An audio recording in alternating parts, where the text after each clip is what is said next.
ಓಂ ಶ್ರೀ ಗುರುಭ್ಯೋ ನಮಃ. ನಮಸ್ಕಾರ ವೀಕ್ಷಕರೇ, ಚಂದ್ರಶ್ರೀಕಾರ್ ಯೂಟ್ಯೂಬ್ ಚಾನಲ್ಗೆ ಸ್ವಾಗತ ಸುಸ್ವಾಗತ. ವೀಕ್ಷಕರೇ, 2026ನೇ ವರ್ಷ ನಾನು ಹೇಳಿರ್ತಕ್ಕಂಥ ನಕ್ಷತ್ರಗಳಲ್ಲಿ ಹುಟ್ಟಿರೋರಿಗೆ ಒಳ್ಳೆ ರಾಜಯೋಗ ಇದೆ. ಭಾಳ ಇಂಪಾರ್ಟೆಂಟ್ ಇದು. ರಾಜಯೋಗ ಹೇಗೆ ಬರುತ್ತಪ್ಪ ಅಂದರೆ ಕೆಲವು ನಕ್ಷತ್ರಗಳಿಂದ ಬರುತ್ತೆ. ಆ ನಕ್ಷತ್ರಗಳಿಗೆ ನಾವು ಜನಿಸಿರಬೇಕು.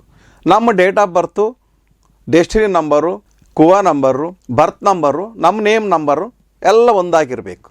ಆವಾಗ ನಾನು ಹೇಳಿರ್ತಕ್ಕಂತಹ ಎಲ್ಲ ಈ ಒಂದು ರೆಮಿಡೀಸ್ಗಳು ಅಥವಾ ಏನು ಪರಿಹಾರಗಳು ಏನಿದಾವೋ ಇವು ಮಾಡ್ಕೊಂಡಿದ್ದೆ ಆದರೆ 100% ಸಕ್ಸಸ್ ಆಗ್ತೀರಾ. ಏನು ಫಸ್ಟು ನಾನು ಹೇಳ್ತಕ್ಕಂಥದ್ದು ಅಂದರೆ, ಸುಮಾರು 5-6 ವರ್ಷಗಳಿಂದ ನಮಗೆ ಸಮಸ್ಯೆ ಇದೆ, ಬಗೆಹರಿದಿಲ್ಲ ಅಂತಕ್ಕಂಥವ್ರು ನಾನು ಹೇಳುವಂತಹ ನಕ್ಷತ್ರಗಳಲ್ಲಿ ಜನಿಸಿದರೆ ಖಂಡಿತವಾಗಲೂ ನಿಮಗೆ ಸಕ್ಸಸ್ ಸಿಗುತ್ತೆ. ಮತ್ತು ಆಕಸ್ಮಿಕವಾಗಿ ಹಣ ಸಂಪಾದನೆ ಮಾಡ್ತೀರಾ. ಎಕ್ಸ್ಪೆಕ್ಟೇಷನ್ ಇರೋದಿಲ್ಲ. ನಿಮಗೆ ಕೆಲಸ ಮಾಡಿರ್ತಾರೆ, ಬಂದಿರ್ತಾರೆ, ದುಡ್ಡು ಎಲ್ಲಿ ಬರುತ್ತೆ ಬಿಡು, ಅವನು ಸಾಲ ಕೊಟ್ಟಿರ್ತಾರೆ, ಅದು ಎಲ್ಲಿ ಬರುತ್ತೆ ಬಿಡು ಅಂದ್ಕೊಂಡಿರ್ತಾರೆ. ಆದರೆ ಆಟೋಮೆಟಿಕ್ಕಾಗಿ ನಿಮಗೆ ಅವರೇ ಬಂದು ಹಣ ಕೊಡ್ತಾರೆ. ಇದು ಆಕಸ್ಮಿಕವಾಗಿ ಬರ್ತಕ್ಕಂಥದ್ದು. ಮತ್ತು ಹಣ ಇಟ್ಕೊಂಡಿರ್ತೀರ, ಸ್ವಲ್ಪ ಇರುತ್ತೆ ಹಣ, ಸೈಟ್ಗೆ ಆಗುವಷ್ಟು ಇರೋದಿಲ್ಲ, ಸೈಟ್ ತೊಗೊಳ್ತೀನೋ ಇಲ್ಲ ಅಂತಕ್ಕಂಥ ಡೌಟ್ ಇರುತ್ತೆ, ಮನೆ ಕಟ್ತೀನೋ ಅಂತಕ್ಕಂಥ ಡೌಟ್ ಇರುತ್ತೆ.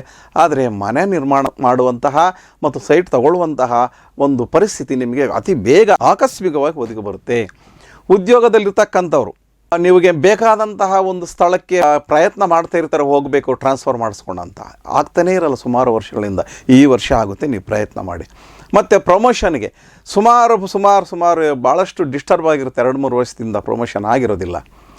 ಈ ವರ್ಷ ಪ್ರಮೋಷನ್ ಆಗುತ್ತೆ. ಮತ್ತು ಮಕ್ಕಳು ಮದುವೆ ಮಾಡಬೇಕು ಅಥವಾ ಮಗಳಿಗೆ ಮದುವೆ ಮಾಡಬೇಕು, ಮಗನಿಗೆ ಮದುವೆ ಮಾಡಬೇಕು ಅಥವಾ ಮಗನಿಗೆ ಕೆಲಸ ಸಿಗಬೇಕು, ಇವೆಲ್ಲ ಸಮಸ್ಯೆ ಇರುತ್ತೆ. ನಿಮಗೆ ಏನು ಮಾಡಿದ್ರು ಕೂಡ ಆಗಿರಲ್ಲ ಇಷ್ಟು ವರ್ಷ. ಈ ವರ್ಷ ನಿಮಗೆ ಆಗುತ್ತೆ. ಪ್ರಯತ್ನ ಮಾಡಿ, 100% ಸಿಗುತ್ತೆ. ಯಾವತ್ತೂ ಕೂಡ ನಮ್ಮ ಅಸ್ಟ್ರಾಲಜಿ, ಪ್ರನಾಲಜಿ, ಗ್ರಾಫಾಲಜಿ, ಸಿಗ್ನೇಚರಾಲಜಿ, ನ್ಯೂಮರಾಲಜಿ, ಜಮಾಲಜಿ, ವಾಸ್ತು ಇಷ್ಟು ಶಾಸ್ತ್ರ ಪ್ರಕಾರ ನಿಮ್ಮ ಹೆಸರು ಸರಿ ಇದೆಯೇ ಇಲ್ವೋ ಅನ್ನೋದು ನೋಡ್ಕೋಬೇಕು. ನಿಮಗೆಲ್ಲ ಕೂಡ ಸಕ್ಸಸ್ಸನ್ನು ಸಿಗುವಂತಹ ಈ ವರ್ಷ ನಿಮಗೆ ಸಕ್ಸಸ್ಸನ್ನು ಕೊಡುತ್ತೆ ಅಂತಕ್ಕಂತ ಹೇಳ್ತೀನಿ. ಹಾಗಾದರೆ ಯಾವ ನಕ್ಷತ್ರಗಳಲ್ಲಿ ಜನಿಸಿರ್ಬೇಕು ನಾವು? ಇವೆಲ್ಲ ಸಕ್ಸಸ್ ಆಗಬೇಕಂದ್ರೆ 2026ನೇ ವರ್ಷ ಒಳ್ಳೆಯ ವರ್ಷ ಆಗಬೇಕು ಅಂದರೆ ಮೃಗಶಿರ ನಕ್ಷತ್ರದಲ್ಲಿ ಜನಿಸಿರಬೇಕು, ಪುನರ್ವಸು ನಕ್ಷತ್ರದಲ್ಲಿ ಜನಿಸಿರಬೇಕು, ಮಖ ನಕ್ಷತ್ರದಲ್ಲಿ ಜನಿಸಿರಬೇಕು, ಉತ್ತರ ನಕ್ಷತ್ರದಲ್ಲಿ ಹಸ್ತ, ಅಶ್ವಿನಿ, ಭರಣಿ, ಕೃತಿಕ, ಜ್ಯೇಷ್ಠ ಮತ್ತು ಮೂಲ ನಕ್ಷತ್ರ ಉತ್ತರಾಷಾಢ, ರೇವತಿ ಇಷ್ಟು ನಕ್ಷತ್ರಗಳಲ್ಲಿ ಜನಿಸಿರ್ತಕ್ಕಂಥವ್ರು 2026ನೇ ವರ್ಷ ಆಕಸ್ಮಿಕವಾಗಿ ರಾಜಯೋಗ ಬರುತ್ತೆ. ಅಂದರೆ ಈ ಹೇಳಿರ್ತಕ್ಕಂಥ ಎಲ್ಲ ಸಮಸ್ಯೆಗಳು ನಿಮಗೆ ಬಗೆಹರುತ್ತೆ ಅಂತ ಹೇಳ್ತೀನಿ. ಫಸ್ಟು ನಿಮ್ಮ ನೇಮ್ ಕರೆಕ್ಷನನ್ನು ಮಾಡ್ಕೊಳ್ಳೋದು ಮರಿಬೇಡಿ. ನೇಮ್ ಕರೆಕ್ಷನ್ ಅಂದರೆ ಇರ್ತಕ್ಕಂಥ ಹೆಸರಿನಲ್ಲಿ 1 or 2 ಲೆಟ್ರನ್ನು ಹ್ಯಾಡ್ ಮಾಡೋದು ತೆಗಿಯೋದು ಮಾಡ್ತೀವಿ. ನೀವೇನು ಯಾವುದೇ ರೆಕಾರ್ಡ್ಸ್ ಏನು ಬದಲಾವಣೆ ಮಾಡ್ಕೊಳ್ಳೋದು ಬೇಡ. ರೆಕಾರ್ಡ್ಸು, TC, ಮಾರ್ಕ್ಸ್ ಕಾರ್ಡುಗಳಲ್ಲಿ ಏನು ಬದಲಾವಣೆ ಮಾಡ್ಕೊಳ್ಳೋದೇ ಬೇಡ. ನಾವು 1 or 2 ಲೆಟ್ರ್ಗಳನ್ನು ಆ್ಯಡ್ ಮಾಡಿ ಕೊಡ್ತೀವಿ. ಇದು ಜನರಲ್ಲಾಗಿ ನಿಮ್ಮ ನೇಮಿಗೆ ಒಂದು ಪವರ್ ತುಂಬುವಂತಹ ಕೆಲಸ ಮಾಡ್ತೀವಿ ಅಷ್ಟೇ. ಒಂದು ಸಿಗ್ನೇಚರ್ ಕೊಡ್ತೀವಿ, ಆ ಸಿಗ್ನೇಚರ್ ಮಾತ್ರ ಇಂಪ್ಲಿಮೆಂಟ್ ಮಾಡ್ಕೊಳ್ಳಿ.